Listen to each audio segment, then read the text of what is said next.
আসসালামু আলাইকুম ওয়া রাহমাতুল্লাহি ওয়া বারাকাতুহু।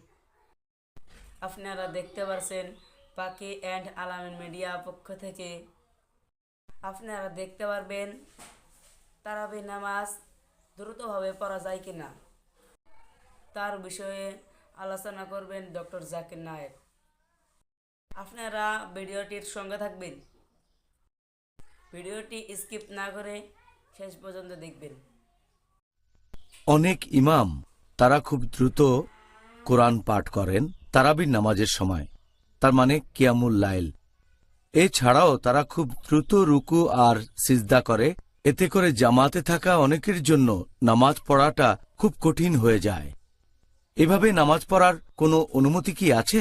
ব্যাপারটা খুব কমন, অনেক মসজিদে দেখা যায়, কারণ তারা রমজানে তারাবির নামাজে পুরো কোরআন শরীফ খতম দিতে চায় আর তারা তাড়াতাড়ি করে নামাজ শেষ করতে চায়, সেজন্য খুব তাড়াতাড়ি করে নামাজ পড়ে। আর অনেক সময় দেখবেন যে তারা রুকু আর সিজদায় খুব অল্প সময় ধরে থাকে। একবার আমি এরকম একটা মসজিদে গিয়েছিলাম, সেখানে নামাজের মধ্যে ইমাম যখন সিজদায় গেলেন, আমিও সিজদায় গেলাম। তিনি একবার উঠে আরেকবার সিজদা দিলেন। আমার প্রথম সিজদা শেষ আর ইমামের দ্বিতীয় সিজদা তখন। আল্লাহু আকবার। এখন এটা ঠিক না ভুল? এটা উল্লেখ আছে সহিহ বুখারীতে, খণ্ড নম্বর 1, বুক অব সালাহ, হাদিস নম্বর 757। একবার আমাদের নবী মসজিদের ভেতরে গেলেন, আরেক লোক নবীকে অনুসরণ করল। তারপর নামাজ পড়া শেষ হলে সেই লোক নবীকে সালাম দিল, আসসালামু আলাইকুম। নবী তাকে উত্তর দিয়ে তারপর বললেন যে তুমি আবার নামাজ পড়ো, কারণ তুমি নামাজ পড়নি। সেই লোক আবার নামাজ পড়ে নবীর কাছে ফিরে আসলো। নবী তখন বললেন, তুমি আবার নামাজ পড়ো, তুমি নামাজ পড়নি। সেই লোক তৃতীয়বারের মতো নামাজ আদায় করলো, তারপর নবীর কাছে আসলো। নবী আবারও বললেন, যাও নামাজ পড়ো, কারণ তুমি নামাজ পড়নি, তৃতীয়বার। তখন সেই লোক বলল, এর চেয়ে ভালো করে আমি নামাজ পড়তে পারবো না, হে রাসূল, আমাকে শেখান কিভাবে পড়ব। তখন নবী তাকে বললেন যে তুমি তাকবীর দেওয়ার পরে দাঁড়ানো অবস্থায় বিভিন্ন সূরা পড়বে পবিত্র কোরআন থেকে, যেগুলো অন্তর থেকে জানো, কোরআনের যে সূরাগুলো তুমি জানো সেগুলো পড়বে।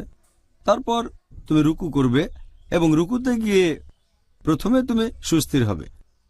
তারপর বলবে সকল প্রশংসা আল্লাহর সুবহান রাব্বিয়াল আযীম, যতক্ষণ না সোজা দাঁড়িয়ে সুস্থির হও। তারপর তুমি সিজদায় যাবে শান্তভাবে, যতক্ষণ না সুস্থির হও। তারপর বলবে সুবহান রাব্বিয়াল আলা, সকল প্রশংসা আল্লাহ যিনি সবার উপরে, 3 বার। তারপর তুমি উঠে বসবে যতক্ষণ না সুস্থির হও, আর এভাবে নামাজ পড়ে যাও। তার মানে এই পজিশনগুলো, রুকু, তারপর সিজদা, তারপর রুকু থেকে যখন উঠবেন আর 2 সিজদার মাঝখানে আপনি থাকবেন সুস্থির হয়ে। তাড়াতাড়ি করে ওঠা বসা করতে পারবেন না।